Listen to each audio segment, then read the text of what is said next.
FlameBoss 400. Here we go. FlameBoss 400. Controller, fan, universal mount. We're going to stick it in this WSM. Here we go. Pretty simple stuff. Now I have some extra laying around lava lock insulation here, and so I just used it. Why? Because, well, I need to use it and get rid of it because it's just hanging around. So screw through this side, big washer goes on the inside, wing nut, fairly simple. You want your vent all the way open. We're going to stick the inside, and I'll show you this.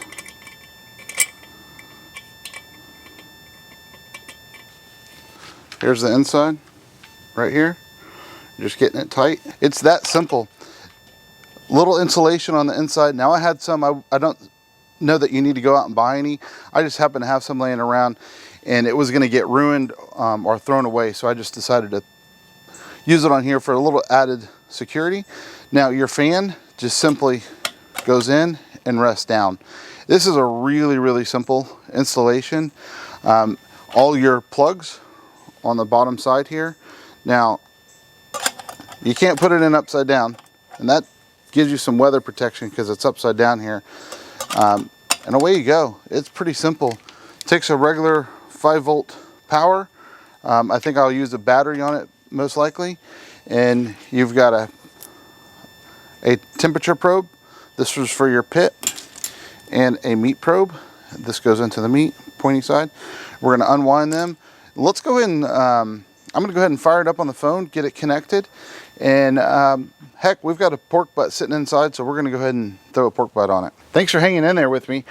Listen, I went through the quick setup of the FlameBoss 400, and I didn't show it all to you, but I'm going to talk to you about it real quick because it's really simple. It didn't take me any time at all. All you're going to do is plug in your FlameBoss, which I have it plugged into a battery pack. It'll show with a green light on it. Once it's on, you're going to go to your phone, open the application, click Add New Controller. As soon as you click that, it's then going to direct you to your phone device settings or your Wi-Fi settings. From that Wi-Fi, you're going to connect directly to the device. Once you're connected to the device, it's going to ask you, do you want to connect to Wi-Fi? And you enter in your Wi-Fi information. From there, it's snapped to it. It's right on your application. It's connected to your Wi-Fi, and it's directly in the application now. You can go into the application, into the little wrench, and set the name of this particular device. In my case, I have two. So I've changed this one to Fireboard 400 so I know which device I'm actually controlling. It's that simple. Now listen, my coals are almost lit on in the chimney for this cook today. It's right at 10 o'clock. I'm trying to get this on right at 10 o'clock this morning so that we can have dinner this evening. And so I'm going to go ahead and go grab it, and I'll show you how I do that. Here we go. Hey guys, I always light a full chimney, and I always do it over here on the gas grill when I'm using this up here. Now these aren't completely ashed over, you'll notice that, but I'm really not concerned because I'm using the minion method. Oh, let me get you down here close.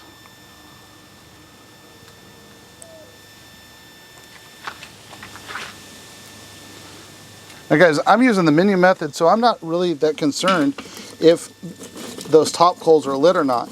And I always come in right here in the middle, and I just dump right in the middle, and away we go.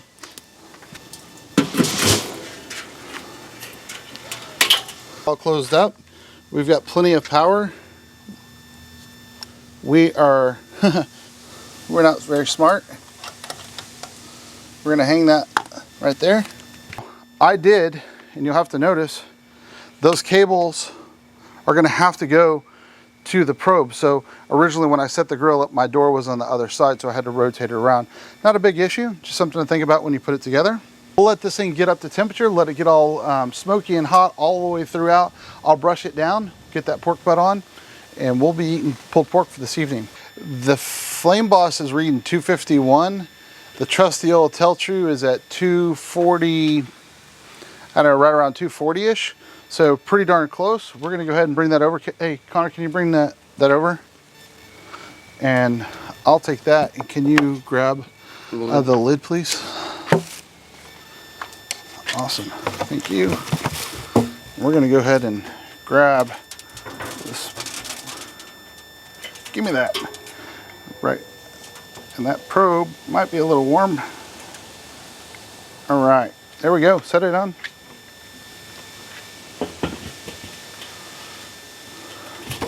Perfect. Okay, we're locked in, guys. A few moments later. We've got the pulled pork on. Took us just about 12 minutes for that grill to get to 250 and get it up to temperature. We let it go a few minutes while it was there, while we were prepping the pork butt. Now listen, I buy Costco pork butts, and I do it for a reason, because they cut that bone out. And I like when the bone is out, because I can open it all the way up and I can season all inside and close it back up and tie it back down with butcher's twine. Gives a little bit more added flavor to it. So when you go cutting it all up, you've already got some of that goodness in there. Don't get me wrong, I love a bone in as well, but we shop at Costco and that's what we have available to us. And so I've just adapted my likings to what available meat I have. There's nothing wrong with bone in. Bone in, actually, for a lot of guys starting out, you can tell when that pork is done, because when you start to pull that pork butt or pork bone, you know it's done when it can slide right out.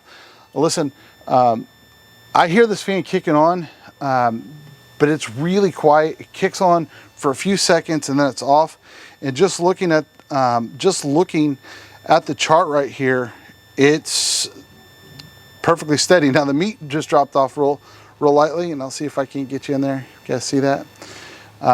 But it looks like it's going to be right back up to temperature. It's at 238 right now. Now that is at the grate. So FlameBoss uses an internal probe that clicks, or has a little alligator clip that clamps or clips right onto the grate itself. So I'm telling you exactly what the grate temperature is for this particular unit. So far, so good. Easy setup. We'll see how it flows through this. I'm setting it, forgetting it, folks. I'm gonna come back when I get a meat temperature of right at 160. I'm gonna wrap it down with foil, and I don't typically use foil. I use butcher paper, but today I'm gonna use foil because I really want this done today, this evening for dinner, and we got a late start, and so I'm just trying to get it all cooked in time. And so that's it, guys. I hope you guys are having a great day. Appreciate you watching this video. Remember, click subscribe, leave me your comments, leave me your recommendations. How do you guys do pork butt? Today I'm using Killer Hog and SPG, just as a mix with a little added extra pepper on top for me, for a little added bark. We've got cherry wood going on this one, and I'll let you guys see how this turns out. Again, FlameBoss 400, easy setup, easy installation. We're already cooking. All the links will be down below in the description, especially for the battery pack that we're using, in case that you guys are interested in picking one of those up. Thanks, we'll see you in a little while. All right, guys, we're 5 hours. So typically between 4 and 5 hours, I'm gonna wrap it. This one, I don't know if that probe is in there, just in a fat cap or not. I haven't opened the lid. I did come out right after I started it and readjusted the probe right off. And now we've been 5 hours. So 5 hours, I'm gonna pull the lid, I'm gonna wrap it, I'm gonna show you what this pork shoulder looks like. But I'm gonna tell you, the FlameBoss 400 has read flat on the temperature all the way around. Now the fan kicks up and it works great. In fact, I just pushed it from 250 to 275 because I wanted to see how fast it would do that. A few minutes, this grill was right up to temperature at 275. The Tell True is reading right in there, right at 260. I'm sorry, it's reading at 270 just about. So wow, this thing, FlameBoss, you got it down, buddy. Listen, this is done. It's at 203. I think it just bumped to 204 when I opened the phone. We're gonna pull it, we're gonna let it rest just a short period, because we're actually gonna chop it up, make some quesadillas and some other stuff with it. Again, this video is really not about doing pork butt. It's really about how well this FlameBoss has done. And I'm gonna tell you, it's right on. It has performed flawlessly. That line is perfectly flat. As soon as I kick it from one temp to the next, it's a very short window for it to raise to that temperature, and then it stays right there. You're not seeing these big swags, right? You're seeing, I climbed the temperature and I just flowed right along. I mean, listen, I've only used this FlameBoss 400 for this cook. I've used the FlameBoss 200 probably over 150 times and I've not had any issues with it. I couldn't expect that I would ever have an issue with the 400.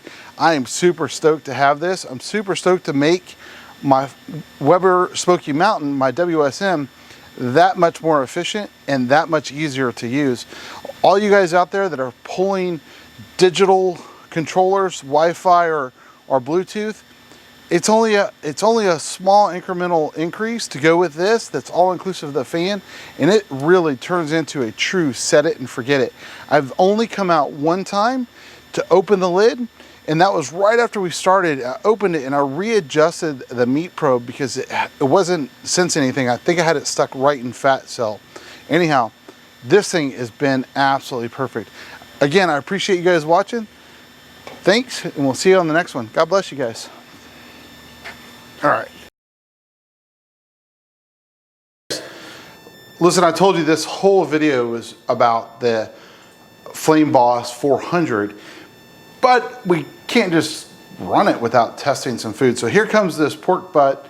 We're gonna dive into it. 5 hours, we wrapped it in aluminum foil. We're really shooting for this time right now at 7 o'clock. We put it on right at 10:15.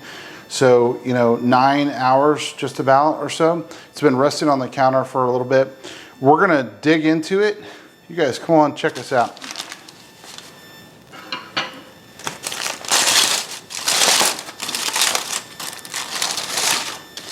Whew. How's that bark? Can you hand me a knife, Emily? Now, I like to save all this juice, especially when you cook it in aluminum foil, which we don't do very often. Now, again, I cook these boneless because we buy them at Costco.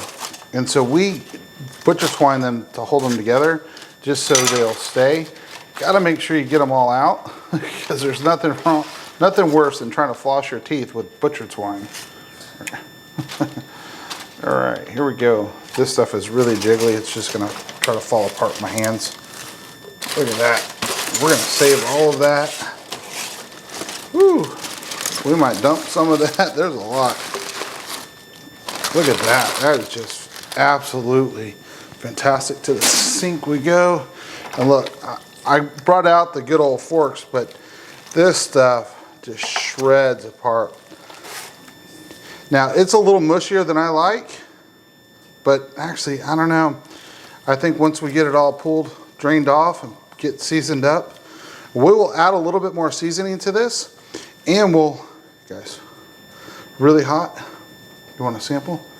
Just don't smack in the camera. But here we go. Look at this, just pulling apart. What do you guys think? Good stuff? Yeah. Like a stick?